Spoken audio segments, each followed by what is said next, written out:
But what no democracy, American, German, or European, will survive is telling millions of voters that their thoughts and concerns, their aspirations, their pleas for relief are invalid or unworthy of even being considered. Democracy rests on the sacred principle that the voice of the people matters. There's no room for firewalls. You either uphold the principle or you don't. Europeans, the people, have a voice. European leaders have a choice. And my strong belief is that we do not need to be afraid of the future. You can embrace what your people tell you, even when it's surprising, even when you don't agree. And if you do so, you can face the future with certainty and with confidence, knowing that the nation stands behind each of you. J.D. Vance, Vice President of the United States, made Russian television for all the wrong reasons. They're very excited and supportive of J.D. Vance using his Munich speech to European leaders to, in the words of Russian television, give them a public caning and excoriate them because he doesn't believe they represent democratic values that are worthy of being defended by America, because they won't listen to the quote-unquote populist message. And there's a new sheriff in town, and his name is Donald Trump. I'll tell you one sheriff that is still in town. That's Michael Popok here on Legal AF. You're here on the YouTube channel. I'm back. I'm in transit, as you can see, but I'm here. I'm back with you. I appreciate y'all. Hit the blue subscribe button. Let's do this thing together and continue to speak truth to each other as we speak truth to power. J.D. Vance was supposed to talk about things that mattered when he went to Munich, like talk about Ukraine and Russia. But since his boss already cut his legs out from under him and called Russia first instead of our democratically aligned ally in Ukraine, and then offered to give Ukraine on a silver platter by having Ukraine give up all of the territory that was wrongfully taken from it, undermining its sovereignty in order to get peace. Since that already happened, I guess J.D. Vance said, well, let's scrap that part of the speech where I was going to support Ukraine and give an end to the war. Instead, let me focus on mass immigration problems, which we share with who? The right-wing nationalists in Germany. I mean, you have that going on. And then you've got the audience basically sitting in stunned silence as J.D. Vance decided to use his pulpit to tell the Europeans that he was not going to support, the U.S. was not going to support their values or their countries. This is back to Donald Trump bullying or trying to bully the world and say that his brand of democracy, this populist, fascist brand of democracy, is the guiding light, and that they better, it's either his way or the highway. This is no way to win and influence friends. This is no way to count on allies, and I emphasize the word allies, when we need them for diplomatic reasons, for war reasons, for national intelligence reasons. I mean, the entire administration is going back to the 1940s. I feel like Lindbergh just became the president of the United States. I mean, anytime a vice president of the United States gives a speech that is acclaimed and celebrated on a combination of Russian TV and right-wing neo-Nazi German policies and parties, we're in the upside down world. What do we do about it? What do we do about it?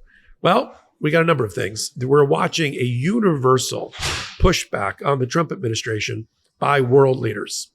We've reported them here on Legal AF and on the Midas Touch Network. Everybody in North America and South America shoving back against Donald Trump and doing it with no fear, with tremendous courage, whether it's Mexico, whether it's Canada, whether it's Colombia. Now we're watching world leaders who are supposed to be our allies having to chastise the United States. What is the brand of democracy that Donald Trump and J.D. Vance is even talking about? The one where they are on a witch hunt, a mole hunt right now throughout the government, throughout the Department of Justice, to get rid of career prosecutors who are honest, who are independent, under some sort of trumped up charge that they are disloyal to America? That's our democracy brand? When I hear J.D. Vance talk about populism, that means that was the excuse that the Republicans and MAGA wrote in on in order to get elected, that they represent the popular will of the people. I don't see that at all. I see them as undermining the very democratic values and ideals that we hold dear. We're supposed to be the leaders of the free world. That president is supposed to be the leader of the free world. What is the brand of democracy exactly that he is promoting?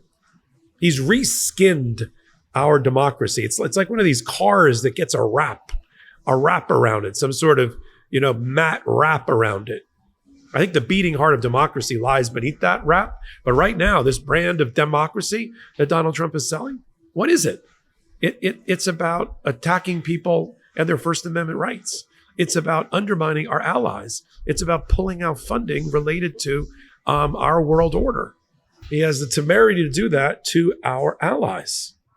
And at the end of the day, what is it going to do? It only makes our United States less secure. Everything that they're doing to do more is actually undermining our security. When you put Tulsi Gabbard in as the head of national intelligence, to which 18 different intelligence agencies report, that undermines our national security because it diminishes us in the world view. When you put Pete Hegseth off the Fox and Friends makeup trailer in as our Pentagon chief, it shows that Donald Trump cares nothing about our national security. And it emboldens our adversaries like Russia and China. I mean, if Russia and China couldn't pick bigger patsies and stooges to be the head of major national security apparatus in America than these two. When RFK Jr. and the rest of these obscenely unqualified people all get confirmed by the Republicans because there's a complete MAGA takeover of the Republican Party. What does that say to the rest of the world? So we're watching a global response, right? And we're also watching at the same time the American justice system struggling, but straining, but trying to do its job.